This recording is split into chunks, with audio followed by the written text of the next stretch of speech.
Hello students. आज हम study कर रहे हैं क्लास 12 फिजिक्स धारा लूप का वॉल्यूम का आघूर्ण का न्यूमेरिकल। ठीक है, ये कई बार पूछा गया है 2014 में, 2018 में। एक परमाणु में एक इलेक्ट्रॉन नाभिक के चारों ओर 6.6 इंटू 10⁴ मीटर पर सेकेंड के वेग से 0.7 एंगस्ट्रॉम त्रिज्या की कक्षा में घूम रहा है। इसके तुल्य वैद्युत धारा तथा इसके तुल्य चुंबकीय आघूर्ण की गणना कीजिए। तो इसमें क्वेश्चन में क्या दिया है कि एक परमाणु में एक इलेक्ट्रॉन, ठीक, नाभिक के चारों ओर कितने वेग से घूम रहा है, ये वेग दिया हुआ है इलेक्ट्रॉन का, और इतनी त्रिज्या है। ठीक, जैसे कि अगर ये इस तरह से हम बना लें, ये देखिए ये इलेक्ट्रॉन है, ठीक, इसकी वेलोसिटी कितनी है, कितने वेग से घूम रहा है, 6.6 इंटू 10⁴ मीटर पर सेकेंड के वेग से। यहाँ पे हम लिख सकते हैं ऐसे, इलेक्ट्रॉन का वेग, वेग को किससे लिखते हैं, v से लिखते हैं। v v बराबर कितना होगा, 6.6 इंटू 10⁴ मीटर प्रति सेकेंड। ठीक, अब त्रिज्या कितनी है जिसमें घूम रहा है, जिस कक्षा में, उसकी त्रिज्या, त्रिज्या को किससे लिखते हैं, r से। r बराबर कितना है, 0.7 एंगस्ट्रॉम। एंगस्ट्रॉम को हम किस में बदल लें, मीटर में, तो कितने से गुणा करेंगे, 10⁻10 से। तो ये मीटर में आ गई, त्रिज्या आ गई। ठीक, अब ये त्रिज्या आ गई तो इससे आप ये परिधि भी निकाल सकते हो ना, वृत्त की परिधि कितनी होती है, तो ये एक चक्कर में चली गई दूरी निकल आएगी। ठीक, एक चक्कर में चली गई दूरी, चली गई दूरी क्या हो जाएगी, वृत्त की परिधि, यानी कि 2πr। ठीक, तो ये आपकी दूरी निकल आई। एक चक्कर में कितना समय लगेगा वो भी आप निकाल सकते हो। समय बराबर क्या होता है, समय को t से हम लिखते हैं, समय बराबर क्या होगा, दूरी बटे चाल। क्या होगा, दूरी बटे चाल। दूरी कितनी है, 2πr। चाल कितनी है, v। तो इससे समय हमें मिल जाएगा। ठीक, अब इसमें क्वेश्चन में क्या पूछा है, तुल्य वैद्युत धारा, वैद्युत धारा पूछी है कितनी होगी।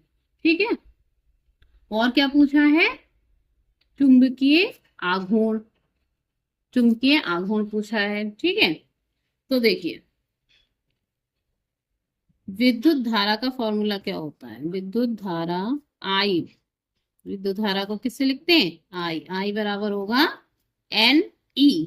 ठीक, N क्या है, एक सेकेंड में लगाए गए चक्रों की संख्या। क्या है, एक सेकेंड में लगाए गए चक्रों की संख्या, यानी इसे हम क्या कह सकते हैं, आवृत्ति। आवृत्ति बराबर क्या होता है, 1/आवर्तकाल। ठीक, 1/t। और ये हो गया आपका E, इलेक्ट्रॉन का आवेश। ठीक, आप देखिए 1/t की वैल्यू क्या है, 2πr/v।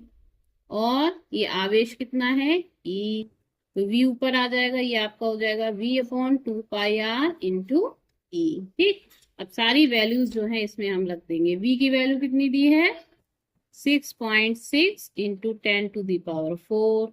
इलेक्ट्रॉन का आवेश कितना होता है, 1.6 इंटू 10⁻19। 2 इंटू पाई की वैल्यू कितनी होती है, 22/7।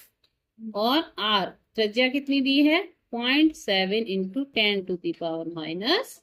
ठीक, अभी देखिए 7 से ये कट जाएगा, 0.1 बार। ठीक है, और इस पॉइंट से ये पॉइंट कट जाएगा। ठीक, 2 से ये आपका कट जाएगा 0.8 टाइम्स।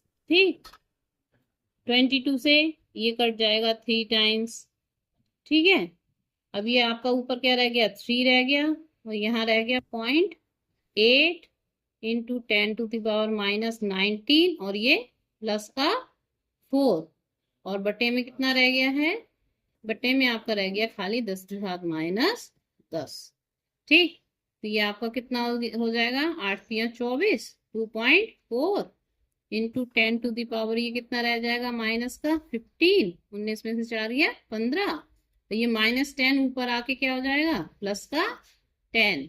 तो ये कितना हो जाएगा 2.4 इंटू 10⁻⁻5 एम्पियर। अब जो है इसमें पूछा है चुंबकीय आघूर्ण। चुंबकीय आघूर्ण कितना होगा? चुंबकीय आघूर्ण, चुंबकीय आघूर्ण को किससे लिखते हैं? एम से। एम बराबर क्या होगा? आई इंटू ए। आई की वैल्यू हमने ये निकाल ली, इसको हम यहाँ पे कर देते हैं M is equal to I into A. I की वैल्यू कितनी निकाली हमने? ये निकाली 2.4 इंटू 10⁻⁻5। और ए कितना हो जाएगा? पाई आर स्क्वायर। ए क्या है? एरिया है। एरिया कितना हो जाएगा वृत्त का? पाई आर स्क्वायर। तो इसकी वैल्यू कितनी होगी आपकी? पाई की लगा देंगे 22/7। त्रिज्या कितनी दी हुई है हमारी? त्रिज्या दी हुई है हमारी 0.7 इंटू 10⁻⁻10 का होल स्क्वायर। ये आपका कितना हो जाएगा? 2.4 इंटू 10⁻⁻5 इंटू 22.7। और ये कितना हो जाएगा? 0.49 इंटू 10⁻⁻20। उसको सॉल्व कर लीजिए मल्टीप्लाई करके, तो ये आपका आ जाएगा 3.696 into 10⁻⁻25 ampere metre square. Ampere metre square. ठीक।